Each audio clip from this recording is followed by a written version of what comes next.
예, 오늘은 사사기 2장 6절에서 10절까지 말씀으로 다른 세대가 되어버린 다음 세대라는 제목으로 함께 말씀을 나눠보려고 합니다. 오래전부터 한국 교회에서는 다음 세대에 대한 관심이 많았습니다. 많은 관심을 가지고 있었죠. 각 교단마다 그리고 각 교회마다 어린이, 청소년 그리고 청년들을 대상으로 한 여러 정책과 프로그램이 끊임없이 시행되고 있습니다. 많은 재정과 인적 자원을 투입하여 교회 안에서의 다음 세대를 세우기 위해서 노력하고 있으며 앞으로도 이제 계속 그런 추세로 가겠죠. 그런데 실상 드러나는 효과, 결과는 아주 미미합니다. 굉장히 미미합니다. 표를 보시면 아시겠지만 청년들, 청소년들이 늘기는커녕 오히려 줄고 있죠. 왜 그럴까요? 그것은 지금의 다음 세대는 완전히 다른 세대가 되었기 때문입니다. 이전 세대와는 전혀 다른 새로운 세대가 되어 버렸다는 것이죠. 이 새로운 세대, 다른 세대를 기존의 세대가 전혀 이해하지 못한 채 자기들의 옛 기준대로 그저 가르치고 세우려고 하니 힘만 들고 별 효과가 없는 것입니다. 자, 그렇다면 어떻게 해야 할까요? 어떻게 합니까? 우리는 우리 아이들이 왜 다른 세대가 되어버렸는지를 먼저 살펴보아야 합니다. 우리 아이들이 왜 다른 세대가 되어버렸을까요? 우리와는 전혀 다른 세대. 그것은 환경이 완전히 다르기 때문입니다. 네, 환경이 완전히 달라요. 날 때부터 스마트폰과 스마트 TV가 있었던 세대입니다. 지금의 세대는. 어른이 되어서 처음 아이폰을 경험한 우리와는 전혀 다르다는 거죠. 그렇지 않습니까? 다른 환경에서 자라난 우리는 다음 세대의 생각, 마음의 상태를 전혀 모릅니다. 기존 세대가 많이 실수하는 것이 내가 좋으면 아이들도 좋아할 것이라는 착각입니다. 주일학교나 학생회에서 외부 강사를 초청하고는 교사들이 은혜 받았으면 그 집회는 성공한 집회가 되어버립니다. 정작 아이들과 상관없이 교사들이나 아니면 어른들이 은혜 받으면 잘 됐다는 거죠. 근데 여러분, 정작 아이들은 설교 내용은 고사하고 다녀간 강사의 이름과 얼굴도 제대로 기억하지 못하는 경우가 허다합니다. 허다해요. 애초에 강사를 선정하는 기준을 아이들이 아닌 교사들의 생각에 두었기에 이는 예견된 결과이죠. 아이들과 상관없이 그렇게 선정을 하였으니. 이렇게 다음 세대의 생각, 마음 상태를 모르면서 다음 세대와의 소통도 없습니다. 그들의 생각도 모르는데 소통도 안 한다는 거죠. 여기서의 소통은 단순히 대화하는 것을 의미하는 것이 아닙니다. 서로 간의 배움과 가르침을 말하는 것입니다. 교사로서 다음 세대를 교육해야 하지만 그 다음 세대에게서 배우기도 해야 됩니다. 내가. 다음 세대를 배우고 변화하는 시대를 배워야 합니다. 그런데 이런 과정이 거의 없다고 봐야 합니다. 거의 없죠. 이런 상황이니까 다음 세대를 위한답시고 진행되는 많은 일들이 실상은 별 소용이 없는 일들이 되고 있는 것입니다. 다음 세대에게 올바른 가치관, 올바른 인간상, 올바른 신앙관을 제대로 전하지 못하고 있는 것이죠. 소통 자체가 안 되는데 무엇을 어떻게 전달한단 말입니까? 소통이 안 되는데, 대화가 안 되는데. 오늘 본문이 이와 같은 상황을 나타내고 있습니다. 사실 오늘 본문은 좀 뜬금없습니다. 1장에서 사사기를 시작하면서 이미 여호수아의 죽음이 언급되었습니다. 그리고 그가 죽은 뒤에도 변함없는 하나님의 약속과 멈추지 말아야 할 가나안 정복이 언급되었습니다. 그러다가 갑자기 여호수아의 죽음이 2장에 다시 등장합니다. 그런데 뜬금없어 보이는 오늘의 본문은 앞으로 사사기의 전개를 이해할 수 있는 아주 중요한 부분입니다. 오늘 본문은 여호수아가 살아있을 때와 그 세대가 다 죽었을 때를 아주 간략하게 비교하고 달라진 점을 이야기합니다. 그러면서 그 이유가 무엇인지를 정확하게 답해주고 있습니다. 먼저 본문 6절입니다. 전에 여호수아가 백성을 보내매 이스라엘 자손이 각기 그들의 기업으로 가서 땅을 차지하였고, 여호수아가 살아있을 때 그때 이스라엘이 어떠했는지를 밝히고 있습니다. 여호수아가 살아있을 때 이스라엘 자손들이 각기 그들이 분배받은 땅으로 갑니다. 그 분배된 땅에서 전쟁을 치르고 그 전쟁에서 승리하고 어떻게 해요? 그 땅을 차지했다라는 거죠. 그 땅을 차지하였고 라고 되어 있습니다. 차지하였고. 하나님께서 말씀하신 가나안 정복이 순조롭게 잘 진행되었습니다. 일상에서의 삶이 하나님의 말씀에 순종하는 것으로 이어진 것입니다. 이어서 7절에서는 이스라엘의 신앙 상태, 영적 상태가 언급됩니다. 물론 여호수아가 살아있을 때의 믿음을 말하는 것입니다. 본문 7절입니다. 백성이 여호수아가 사는 날 동안과 여호수아 뒤에 생존한 장로들 곧 여호와께서 이스라엘을 위하여 행하신 모든 큰 일을 본 자들이 사는 날 동안에 여호와를 섬겼더라. 여호수아에게 직접적인 영향을 받았던 사람들, 여호수아와 함께 했던 하나님을 체험한 사람들이 사는 날 동안, 그동안 그들은 어떻게 해요? 하나님을 섬기고 순종했다라는 거죠. 여호와를 섬겼더라. 순종합니다. 순종하는 것이죠. 그런데 상황이 바뀌게 됩니다. 여호수아가 하나님의 부르심을 받아 하나님 곁으로 가게 되었습니다. 죽었다는 거죠. 본문 8절 9절입니다. 여호와의 종 눈의 아들 여호수아가 110세의 죽음에 무리가 그의 기업의 경내 에브라임 산지 가아스 산 북쪽 딥낫 헤레스의 장사였고, 여호수아의 영향력은 모세만큼이나 강력한 것이었습니다. 여호수아를 통해 나타났던 하나님의 능력은 이스라엘 민족으로 하여금 하나님을 믿는 것은 물론 하나님께서 함께 하신 여호수아의 말에 순종하고 따를 수밖에 없도록 하였습니다.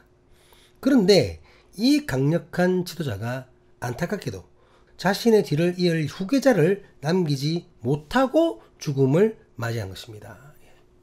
못하고 죽음을 맞이한 것이죠.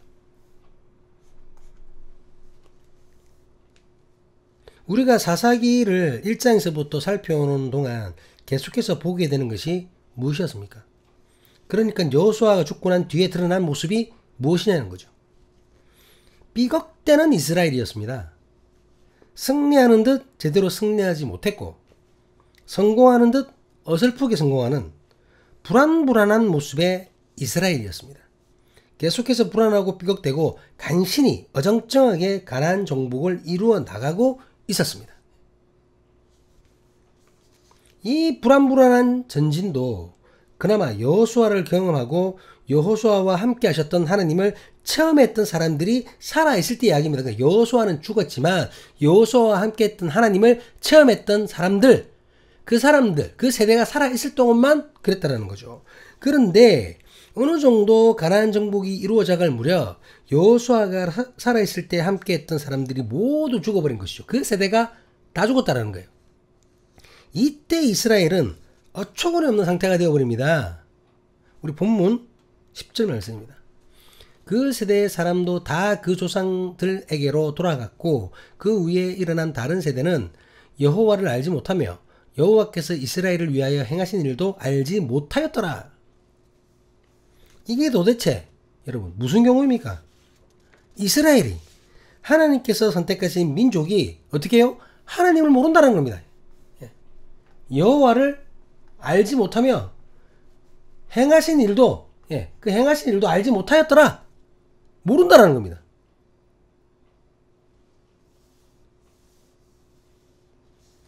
여호수아가 죽고 여호수아와 함께 했던 세대들이 다 죽고 난 뒤에 그 다음 세대가 여호와 하나님께서 이스라엘을 위해 하셨던 일들은 고사하고 여호와 하나님 자체를 모른다는 겁니다. 그래 돼 있잖아요.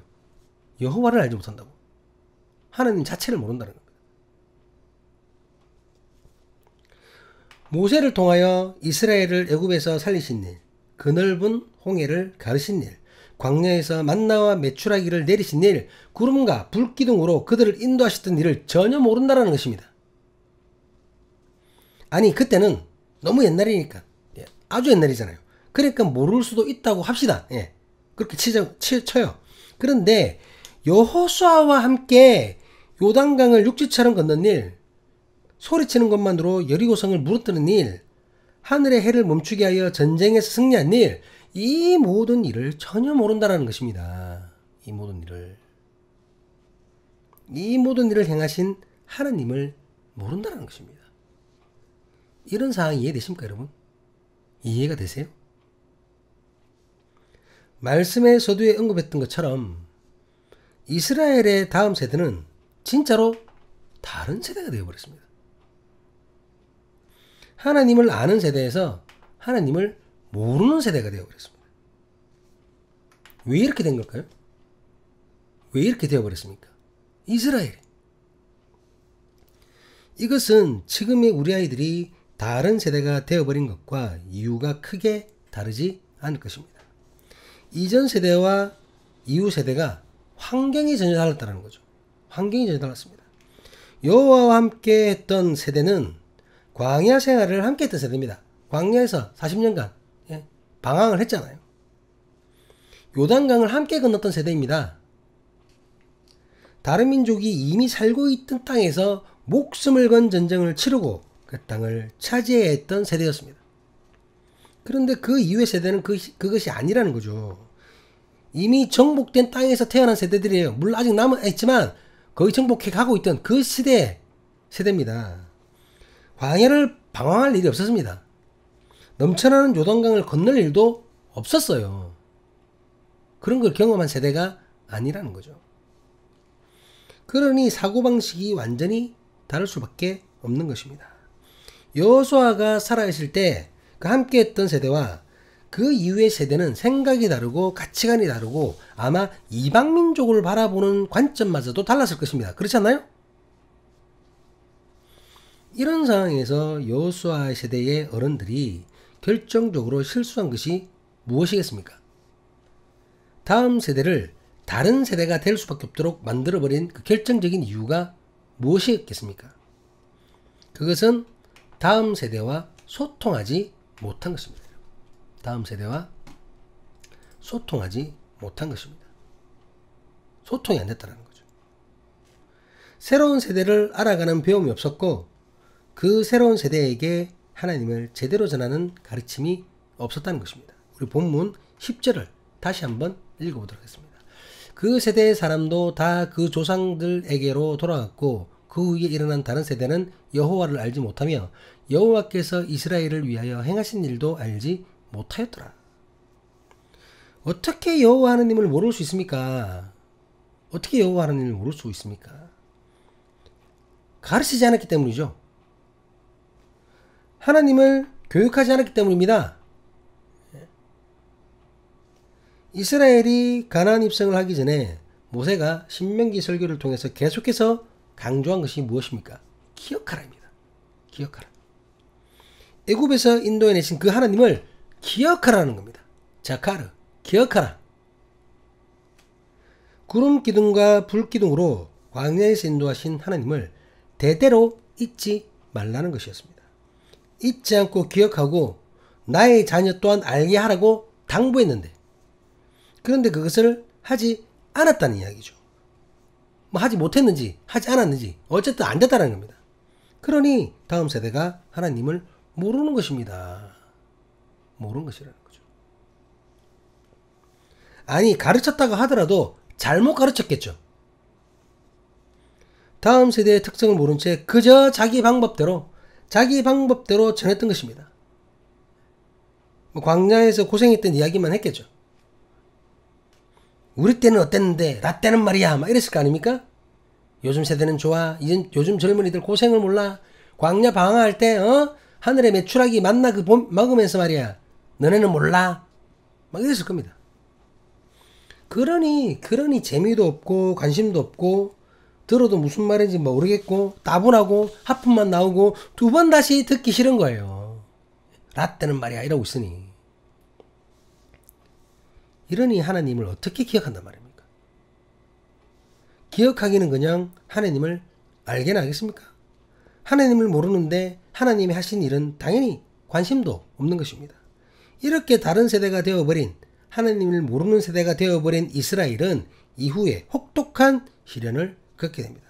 그 부분에 대해서는 다음 본문부터 계속 나누게 될 것입니다. 그 전에 오늘 본문을 나누며 진실로 값을 못 본 것이 있습니다. 그 무엇입니까, 여러분?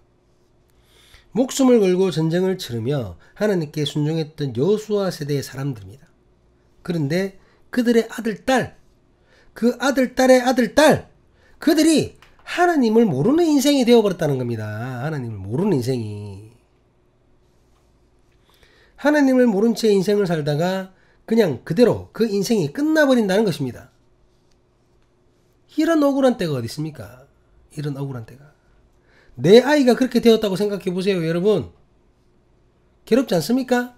슬프지 않습니까? 내 아들, 딸들이 하나님도 모르고 하나님이 하신 일도 모르고 그 구원의 역사도 모른 채 그저 세상 사람들과 똑같이 세속의 욕심으로 세속의 욕망을 위해서 쫓아가 살다가 그렇게 하나님도 모른 채 죽어갈 거라고 생각해 보세요.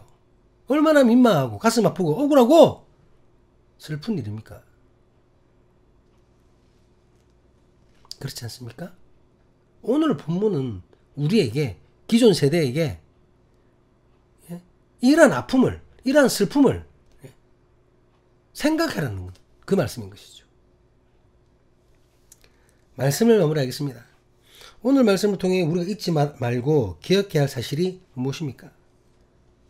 이스라엘 민족은 하나님께서 선택한 민족입니다. 애굽에서부터 가나안까지 세상 그 어떤 민족도 이런 사랑, 이런 보호를 받은 적이 없습니다. 엄청난 특권과 특혜를 하나님의 그 차별적인 사랑으로 받았던 사랑의 대명사가 된 민족이 바로 이스라엘 민족입니다. 그런데 이렇게 특별 대우를 받았던 이스라엘 민족도 그 은혜와 그 사랑을 다음 세대에게 제대로 교육하지 않았기 때문에 애초에 하나님을 모르는 민족과 다를 바가 없게 되었다는 거예요. 우리의 자녀들이. 이전 세대가 홍해를 건넜다는 사실, 이전 세대가 여리고를 무너뜨렸다는 사실, 이전 세대가 하나님과 함께 했다는 사실, 이런 거 하나도 중요하지 않습니다. 이 사실을 모르고 이 사실을 기억하지 못하고 이 사실을 믿지 않는다면 이전 세대가 받았던 놀라운 은혜와 신비한 사랑은 그 다음 세대와는 아무런 상관이 없는 것이 되어버립니다. 아무런 상관이 없어요. 사랑하는 사람있교회 신앙 공동체 여러분, 이것은 오늘날 지금 우리에게도 예외 없이 적용되는 진리입니다. 믿음의 가정에서 태어났다고 해서 엄마가 집사라고 아빠가 목사라고 해서 아빠가 죽을 뻔했다가 하나님께서 살려주신 그 놀라운 은혜를 체험했다고 해서 엄마가 뜨거운 기도로 하나님과 깊은 교제를 매일매일 나누고 누구보다 신실한 믿음으로 교회 생활을 하고 있다고 해서 내 아이가 자동적으로 하나님을 알게 되는 것이 아니라는 겁니다. 모태신앙이 되고 못된 신앙이 되어버리는 것이 요즘의 현실입니다. 자동으로 하나님을 믿고 하나님의 사람이 되는 것이 아니라는 겁니다. 하나님으로부터 내가 받은 사랑이 있다면, 주신 은혜가 있다면, 깨달은 진리가 있다면 그것을 기억하고 그 기억을 내 아이에게 교육하고 전해야 하는 것입니다. 내가 전해야 우리 아이가 하나님을 알게 됩니다. 부모에게는 그것이 첫 번째 사명입니다, 여러분. 부모가 된 자들에게. 그런데 내가 우리 아이에게 하나님을 전하는 것에 앞서서 먼저 해야 할 일이 있습니다. 그것은 내 아이에 대해서 내가 먼저 배워야 한다는 거죠. 내 아이를 알아야 됩니다, 여러분. 그래야 좀 어설퍼도 아이의 가치관과 생각, 눈높이에서 하나님을 전할 수 있는 것입니다. 그렇잖아요. 앞서서 이전 세대와 다음 세대의 소통이 없다고 얘기했습니다. 하나님을 전하는 것도 이런 소통으로 이루어져야 합니다. 일방적으로 내가 경험한 하나님을 주입하는 것이 아닙니다. 그래가 되지도 않죠. 먼저 아이들, 내 자녀의 이야기를 들어야 합니다. 아이들의 삶을 듣고 아이들이 좋아하는 것, 싫어하는 것, 지금 즐거워하는 것, 힘들어하는 것, 그 고민거리 등이 무엇인지를 나누어야 합니다. 이해되지 않는 이야기를 할지라도 들어야 합니다. 이해가 되시나요? 제 같은 경우는 늦게 결혼해서 아이들이 많이 어린데 무슨 말을 하는지 왜 저것 때문에 저렇게 고민하는지 예? 잘 모르겠어요. 이해가 잘 안 되고. 근데 여러분, 그래도 들어야 합니다. 그런데 그런 대화 속에서 하나님께 주시는 대화의 포인트가 분명히 생기게 될 것입니다. 내가 이해가 되진 않지만, 잘 모르겠지만, 예? 뭔가 대화할 수 있는 포인트가 생길 거라는 거죠. 계속 듣다 보면 그때 엄마 아빠가 체험하고 발견한 하나님의 사랑을 소개하는 것입니다. 분명히 자녀 세대와 부모님의 세대가 다를 수밖에 없습니다. 어쩌면 부모님 세대가 하나님을 믿기에 더 유리했을 수도 있다는 사실을 우리는 인정해야 됩니다. 그렇지 않나요, 여러분? 우리가 더 유리했을 수도 있어요. 아니, 지금이 환경이 더 좋은데 아니죠. 환경이 어렵기 때문에 우리는 하나님을 붙잡을 수 있어요. 근데 부족한 거 하나 없으니까 예, 하나님을 안 찾는다는 거죠. 하지만 그렇게 다른 세대임에도 불구하고 경험과 상황이 다르고 서로 얘기를 나누면서도 다른 생각을 할 정도로 차이가 나지만 하나님은 변함없으시고 여전히 사랑으로 함께 하신다는 사실을 전하고 가르쳐야 하는 것이죠. 강제로 자녀를 교회에 막 억지로 데려가라는 말이 아닙니다, 여러분. 포기하지 말자는 것입니다. 지금처럼 기도하면서 계속 들어주고 들으면서 하나님께서 주시는 기회를 민감하게 기다리자는 것입니다. 그리고 기회가 될 때에 주저없이 과감하게 하나님을 전하자는 것입니다. 다음 세대를 살리는 것이 여러분 무엇입니까? 그것은 그들이 하나님을 아는 세대가 될 수 있도록 도와주는 것입니다. 우리는 다른 세대가 아니라 같은 하나님을 사랑하고 찬양하는 같은 세대가 되어야 합니다. 우리가 포기하지 않고 계속해서 들으면서 전할 기회를 찾을 때에 하나님께서 기막힌 순간을 허락해 주실 것입니다. 그 순간 사랑하는 자녀를 위한 가장 아름다운 전도가 다음 세대를 믿음의 세대로 이끌어 주실 것을 믿습니다. 사랑과 능력으로 우리와 함께 하시는 하나님께서 사람의 교회 신앙 공동체의 모든 다음 세대가 하나님을 제대로 아는 진실한 세대, 믿음의 세대가 되게 하실 것을 모든 세대의 구원자 되시는 예수 그리스도 이름으로 간절히 간구합니다. 기도하시겠습니다. 아멘, 아멘.